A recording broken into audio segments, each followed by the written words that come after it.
Oui, comme tout le monde, hier, mes services, mes camarades, après avoir vérifié, m'ont rapporté que le président Gbagbo, moi-même, Guillaume Soro, nous ne sommes pas sur la liste. Vous étiez surpris? Non. Non, moi je n'étais pas surpris. Je sais que je suis condamné à 20 ans. Je ne suis pas gracié même. Je peux sortir là tout de suite et le procureur peut m'arrêter.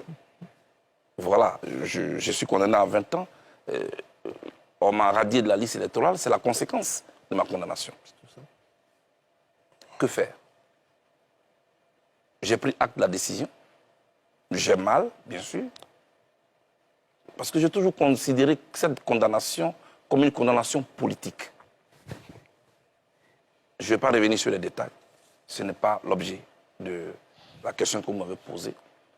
J'estime que le droit à parler, hier, c'est une réponse juridique, judiciaire qui a été donnée. Mais il faut bien régler la question. Parce que ce qui est important pour moi, c'est qu'il faut éviter à la Côte d'Ivoire d'autres tensions. Il faut donc créer un cadre politique pour régler cette question-là. Mais avant la question, le cadre politique, il y a le recours. Il y a un contentieux qui sera ouvert. Malheureusement, pour nous encore, le président Gbagbo et moi, c'est la même CEI qui va répondre parce que la cause n'a pas encore changé.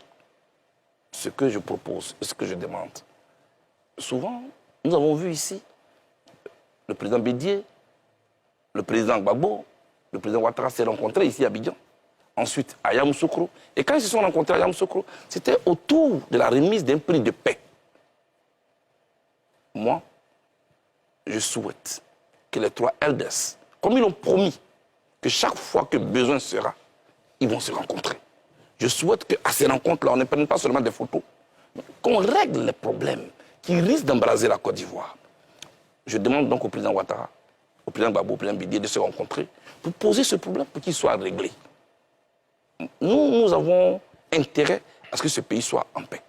Je remets les cartes dans la main du président Ouattara pour que cette question soit réglée de manière politique.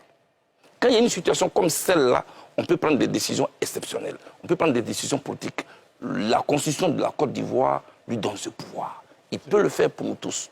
Mais en ce qui me concerne, moi je suis un garçon... Vous allez observer les voies de recours? Non, moi je suis un garçon très patient. Je suis dans une logique.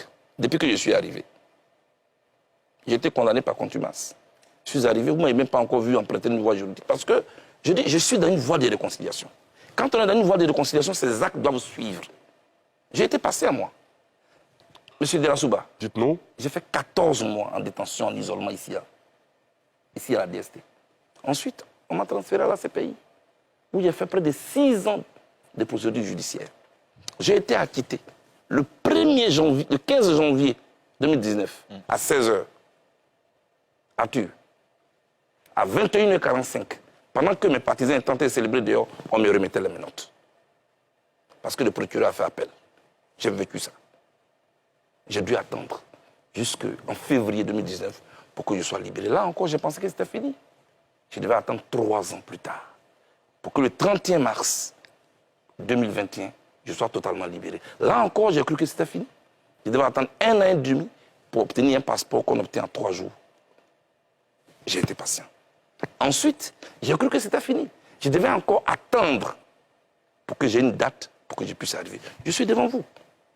Les autres questions, pour moi, mais ça c'est moi. Ça c'est moi, Charles Blé Goudé. Je veux vraiment préciser sur ce plateau pour ne même pas qu'il y ait encore des polémiques inutiles. C'est moi, Charles Blé Goudé. Je suis patient. J'attends de poser. La Côte d'Ivoire, c'est un passé, c'est un présent, c'est un futur. On ne pose pas les problèmes le même jour, on ne les règle pas le même jour. Telle est ma conception. Mais moi, je ne suis pas le président Gbagbo. Le président Gbagbo, c'est une figure emblématique dans la politique ivoirienne. Je souhaite que le président Ouattara prenne une décision exceptionnelle pour régler cette question. De son frère. Et c'est moi, le neveu, qui le demande à mon oncle. C'est ça. C'est important.